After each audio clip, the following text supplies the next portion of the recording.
सभी बच्चों को जय Hind. Study for success YouTube channel पर आप सभी का स्वागत है। आज मैं लेके आया हूँ जीके जीएस का मास्टर प्लान 100 दिन के लिए। इसमें मैंने सब डिटेल में लिख दिया है और मैं इसको भी एक्सप्लेन करने वाला हूँ कैसे जीके को आप पढ़ें। मोस्टली बच्चों की सबसे बड़ी दिक्कत होती है जीके। होता क्या है कि वो बाकी सब सब्जेक्ट तैयार कर लेते हैं लेकिन जीके जीएस में मतलब जो है वो मात खा जाते हैं। तो मैं कुछ ऐसा प्लान लेके आया हूँ 100 दिन का, जिससे जो है अगर बच्चा मतलब जो है तैयारी करना चाहे तो पूरी तैयारी हो जाए। तो क्या लिखा है इसमें? लिखा है how to prepare for one day exams. मान लीजिए कोई वनडे एग्ज़ाम जैसे एसएससी है, रेलवेज के हैं और यूपी ट्रिपल एससी के हैं, जैसे पेट हो गया, लेखपाल का हो गया, इस तरीके एग्ज़ाम अभी जूनियर स्टूडेंट का हो गया, बी ट्रिप बी एसएससी हो गया, बीपीएससी हो गया, यूपीपीएससी हो गया और टीचिंग एग्ज़ाम्स हैं। इनके सबके लिए जो है वो जीके जीएस जीके जीएस तो हर एग्ज़ाम में होती है मतलब। और इन सब में जो है जीके जीएस, इनके अलावा बहुत से एग्ज़ाम हैं जहाँ जीके जीएस जो है पूछी जाती है। सबके लिए एक प्लान पूरा मेरा है 100 दिन का, जो है मैं अभी बताता हूँ। पहले समझिए जीके जीएस में सिलेबस क्या होता है। तो जीके जीएस में जो है सबसे पहला सिलेबस में पोर्शन होता है हिस्ट्री का।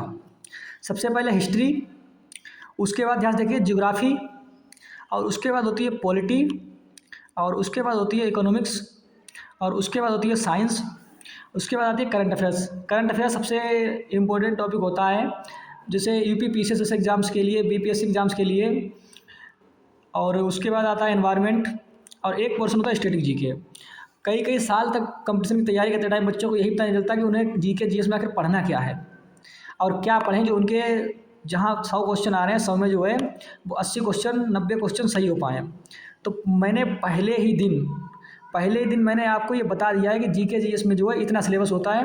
हिस्ट्री होती है, ज्योग्राफी होती है, पॉलिटी होती है, इकोनॉमिक्स होती है, साइंस होती है, करंट अफेयर्स होती है, एनवायरनमेंट होता है और स्टैटिक जीके होती है।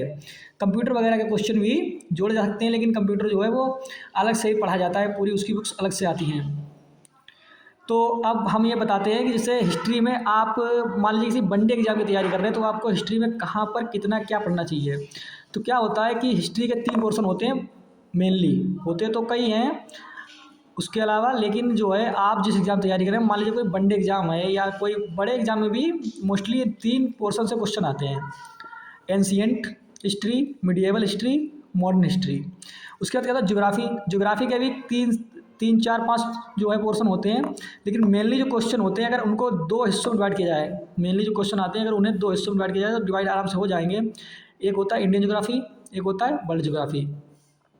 और जैसे पॉलिटी है, तो पॉलिटी में मोस्टली लोग क्या करते हैं, भारतीय संविधान पढ़ाते हैं, जबकि पढ़ाना क्या चाहिए दोनों चीज़ें। एक क्या होता है संवैधानिक विकास, कैसे हमारे देश का संविधान विकसित हुआ, मतलब कहाँ कहाँ से, कितना पुराना, कितना समय लगा, कहाँ से कहाँ तक।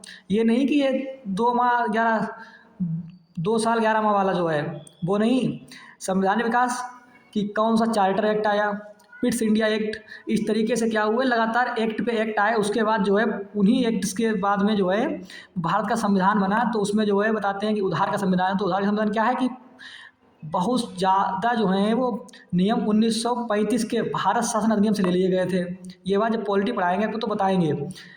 और उसके बाद क्या था इकोनॉमिक्स। तो इकोनॉमिक्स में 2 ही चीज़ें होती हैं, एक तो आप उनके इंपॉर्टेंट टर्मिनोलॉजी सीख लीजिए, इंपॉर्टेंट टर्मिनोलॉजी उसमें कौन सा टर्म है वो क्या बताता है, और एक सीख लीजिए उसमें कॉन्सेप्ट, उसमें क्या होते हैं कौन से कॉन्सेप्ट कौन से काम में आएंगे सीख लीजिए। क्या होता है साइंस, साइंस में क्या होता है साइंस एंड टेक। जैसे आप पीसीएस जैसे एग्जाम देंगे, बीपीएससी का एग्जाम देंगे या यूपीएससी का एग्जाम देंगे, बड़े एग्जाम से, तो उसमें क्या होता है साइंस एंड टेक आती है। अब मान लीजिए आप वनडे एग्जाम देंगे, जैसे यूपी पेट हो गया, लेखपाल का हो गया, जूनियर स्टूडेंट का हो गया, बीएससी का हो गया। तो उसमें क्या होता है वहाँ पर जो है वो फिजिक्स, केमिस्ट्री और बायो के कॉमन क्वेश्चन होंगे जो हर बच्चा लगभग पढ़ सकता है। अगर वो 10-20 दिन तैयारी करेगा तो उसे इनके सब क्वेश्चन जो है आने लगेंगे। तो इसके लिए मैं पूरा जो है वो क्लास लाऊंगा। करंट अफेयर्स के 2 पोर्शन होते हैं, नेशनल करंट अफेयर्स और इंटरनेशनल करंट अफेयर्स। और होता क्या है कि स्टेट एग्जाम्स के लिए स्टेट लेवल का करंट अफेयर्स भी आता है, नेशनल, इंटरनेशनल और स्टेट लेवल के लिए स्टेट करंट अफेयर्स। स्टेट के करंट अफेयर्स जैसे क्या होता है कि मान लीजिए यूपी स्टेट के बच्चे हैं, तो उनके लिए यूपी में कुछ खास बातें जो उस समय मतलब चल रही हों, एग्ज़ाम के करंट अफेयर क्या आता है, करंट अफेयर एग्ज़ाम से 1 महीने पहले से लगा के पिछले 1 साल तक का आता है, क्योंकि 1 महीने में तो पेपर छपते हैं। मान लीजिए ऐसा भी होता है कभी कभी पेपर मतलब कम बच्चे हैं तो पेपर 15 दिन में छपता है, 15 दिन तक के क्वेश्चन आ सकते हैं। उधर 1 साल तक के क्वेश्चन आते हैं लगभग। तो 1 साल में उस जगह क्या क्या घटनाएं घटित हुई हैं हर क्षेत्र में, चाहे हिस्ट्री में हो, चाहे जोग्राफिक क्षेत्र में हो, चाहे पॉलिटिक्स क्षेत्र में हो, चाहे इकोनॉमिक के क्षेत्र में हो, चाहे साइंस के क्षेत्र में हो, सबको करंट अफेयर्स में इकट्ठा पढ़ लिया जाता है। इसीलिए मैं करंट अफेयर को यहाँ पर लिखा, क्योंकि लगभग इन चाहे एनवायरमेंट को घटना हो उसको भी करंट अफेयर्स में पढ़ लिया जाता है। उसके बाद क्या होता है स्ट्रेटेजी के। अच्छा, एनवायरनमेंट जो है, एनवायरनमेंट में बहुत ज़्यादा सिलेबस नहीं होता। एनवायरनमेंट को अगर 3 से 4 दिन सही से पढ़ा जाए तो कुछ अधिनियम हैं, कुछ मुख्य बातें हैं, उनको जो है कवर किया जा सकता है। दूसरी बात इसमें ये भी होती है कि करंट अफेयर्स में ही ज़्यादातर एनवायरनमेंट जो है क्वेश्चन करंट अफेयर जुड़े होते हैं। उनको बच्चे कई साल तक समझ ही नहीं पाते हैं, कई कई समय तक महीने महीने समझ ही नहीं पाते बेचारे कि एनवायरनमेंट में पढ़े क्या। वहाँ क्वेश्चन आता बच्चा अटक जाता है। तो पेपर में क्वेश्चन आए तब अटके, उससे बढ़िया अभी सीख लीजिए कि जैसे अगर आप करंट अफेयर्स सही से पढ़ रहे हैं तो उसमें मोस्टली क्वेश्चन एनवायरनमेंट के आपको वहीं कवर हो जाएंगे। और मान लीजिए कवर नहीं हो रहा है, स्टैटिक वाला एनवायरनमेंट है क्या, तो उसको जो है पढ़ना चाहिए।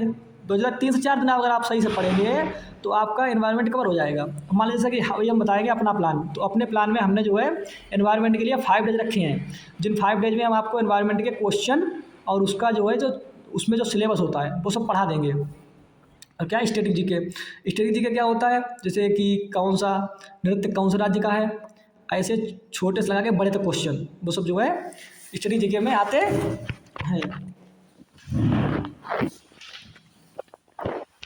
और किसी भी कॉम्पिटिटिव एग्जाम को तैयार करने का सीधा तरीका होता है हमेशा, चाहे कॉम्पिटिटिव हो चाहे एकेडमिक हो। तरीका क्या होता है कि आपको जो है वो सिलेबस पूरा करना है, उसका रिवीजन करना है, और उसके जो है वो PYQs या MCQs करने हैं। PYQs और MCQs करने हैं। मान लीजिए MCQs कर लिए तो वही PYQ की तरह काम करेंगे, आपको जो है उसकी प्रैक्टिस करने को मिलाकर। और लास्ट में जो है वो होता है मॉक टेस्ट। जब भी कोई कॉम्पिटिटिव एग्जाम तैयारी करें तो वहाँ जो है मॉक टेस्ट जरूर लगाएं। कोई भी कॉम्पिटिटिव एग्जाम हो उसकी तैयारी करते समय मॉक टेस्ट जरूर लगाएं। ऐसा नहीं होता कि आपने पता चले कुछ भी तैयारी की और मॉक टेस्ट नहीं लगाया, पेपर में बैठ गए जाके डायरेक्ट, तो पेपर में बैठ गए जब तो क्या होगा, वहाँ आपको दिक्कत होगी। जब आप डायरेक्ट बैठेंगे पेपर में तो वहाँ आप ये जो टाइम मैनेजमेंट नहीं कर पाएंगे। तो टाइम मैनेजमेंट करने के लिए क्या होता है कि आप जो है सबसे पहले मॉक टेस्ट लगाएं। जब सब ये चीज़ें कंप्लीट कर चुके हों तो मॉक टेस्ट लगाएं। और मेरा क्या प्लान है, जो मैंने जो यूट्यूब चैनल शुरू किया है उसमें मेरा प्लान ये रहेगा कि जितने मैं क्या करूँगा, PYQ बेस्ट प्रैक्टिस कराऊँगा आपको।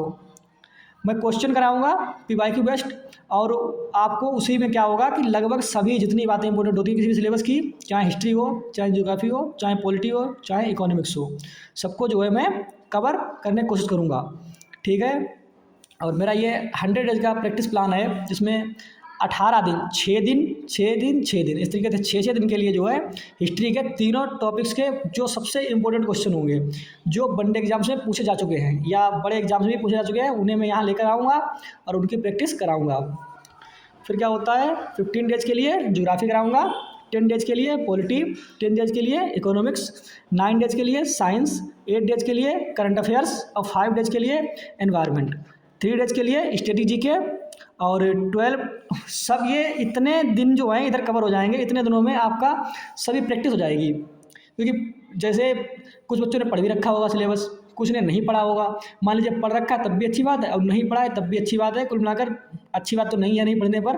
हालांकि मैं उसके बाद पढ़ाऊँगा भी, पहले प्रैक्टिस कराऊँगा इतने दिन, जो है 70 दिन प्रैक्टिस कराऊंगा, 80 दिन करीब।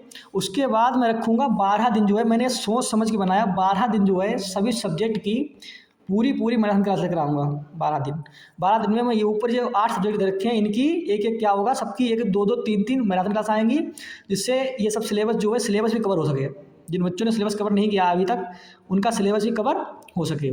और उसके बाद क्या होगा कि मैं जितना मैंने पढ़ाया होगा, इतने दिनों में मैंने जितना पढ़ाया होगा 90 दिनों में, उन सभी को मैं जो है आगे उन सबसे जुड़े हुए हर सब्जेक्ट के पूरे मॉक टेस्ट लाऊंगा।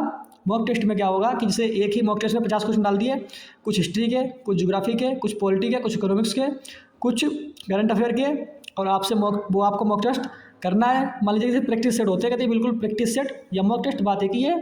ठीक है, तो तकरीबन 10 मॉक टेस्ट लाऊंगा। उसके बाद क्या होता है, जैसे ये मेरा पूरा प्लान है 100 डेज का। उसके बाद जब 100 डेज हो जाएंगे, 100 डेज में बच्चा जुड़ेगा, कुछ चैनल पे कुछ बच्चे बढ़ेंगे, तो उससे क्या होगा, हम उसके बाद लगभग सब सब्जेक्ट की डिटेल्ड क्लास, जिनसे बच्चे को मतलब जो है वो पढ़ के ये सब कंटेंट उनको फ्री मिलेगा। इसके लिए मैं एक टेलीग्राम चैनल बना दूंगा, जब मैं पीडीएफ से पढ़ाया करूँगा या डिजिटल बोर्ड पढ़ाया करूँगा, तो जो है सबकी पीडीएफ मैं आपको डाल दिया करूँगा। आपको फ्री में पीडीएफ प्रोवाइड हो जाएगी और पूरा पढ़ के देखिएगा आपको कैसा लगता है। जैसे मैं पढ़ाऊँगा तो मैं कुछ अच्छे तरीके से कुछ ट्रिक्स बताऊँगा कई कई जगह, क्योंकि बहुत बड़ा सिलेबस होता है, हर चीज़ याद करना आसान नहीं होता, ना हर चीज़ याद करना संभव है। तो क्या होगा, कुछ मैं ट्रिक्स बताऊँगा किस चीज़ को कैसे याद रखें, और कुछ मैं उनके लिए जो है अलग से प्लान भी मतलब होगा कि किसे पढ़ना है कम, किसे ज़्यादा पढ़ना है। इस तरीके से मतलब किसे कम पढ़ के काम चल सकता है, किसे ज़्यादा पढ़ के, मतलब अलग अलग तरीके से मतलब जो है टाइम टू टाइम आपको अपडेट करता रहूँगा। और मेरे चैनल पे सबसे बड़ी बात, यहाँ जो इम्पोर्टेंट वैकेंसी जिसमें जो है कोई जो इम्पोर्टेंट वैकेंसी रहेगी, चाहे वो अदर स्टेट की हो, चाहे सेंटर की हो, चाहे स्टेट लेवल की हो, तो उसको जो है उसके लिए इन्फॉर्म किया जाएगा, आपको सब वैकेंसी की अपडेट मिलेगी। तो ये मेरा प्लान रहा, मेरे हिसाब से आप लोग समझ गए होंगे, पूरा सब लिखा हुआ है, इसका स्क्रीनशॉट ले लीजिए। धन्यवाद सभी बच्चों को, जय हिंद। और कल से शुरू करते हैं, कल से पहली क्लास जो है वो आएगी एंशिएंट हिस्ट्री के क्वेश्चंस की, जिनमें करीब 30 से 50 क्वेश्चन हुआ करेंगे हर प्रैक्टिस सेट में। 30 से 50 वेरी इंपॉर्टेंट क्वेश्चन, जो बड़े बड़े एग्जाम से लगा के छोटे छोटे एग्जाम्स में आ चुके हैं, वैसे क्वेश्चन मैं यहाँ पर प्रैक्टिस कराया करूँगा। जैसे मान लीजिए क्वेश्चन हिस्ट्री में एक आता है कि ये क्वेश्चन जो बहुत जगह पूछा जाएगा, बहुत ज़्यादा जगह, अब जैसे पीसीएस एग्जाम में भी पूछा जा चुका है, उससे छोटे एग्जाम में भी पूछा जा चुका है। तो जैसे पूछा जाता है सन्निधाता और समाहर्ता क्या थे, कतई टर्म आता है सीधे, और टर्म को ही आपको क्या करना, सीधे सीधे उसका आंसर करना होता है, डायरेक्ट टिक मारना होता है। तो जब मैं पढ़ाऊँगा तो मैं आपको बताऊँगा सन्निधाता और समाहर्ता ये दोनों शब्द किसके लिए हैं। तो बिल्कुल ध्यान रखिएगा, कल से शुरू है सभी लोग, कल 1 दिसंबर है, लगातार 1 दिसंबर से चली क्लास, जब तक 100 दिन पूरे नहीं हो जाएंगे। क्लास डेली एक क्लास आपको प्रोवाइड कर दी जाएगी। और फिर जब मैं पढ़ाऊँगा तो पढ़ाने के में समझिएगा कि क्या मैं पढ़ाता हूँ, कैसा पढ़ाता हूँ। तो वहाँ से जब कल से शुरू होगा, कल से ध्यान दीजिएगा इस चीज़ पे, ठीक है। फिर सभी बच्चों को जय हिंद, धन्यवाद। और चैनल पे जुड़िए, और इसमें जो है कल से क्लास शुरू होगी, सीखिए कुछ, और ठीक है, फिर कंप्लीट हुआ।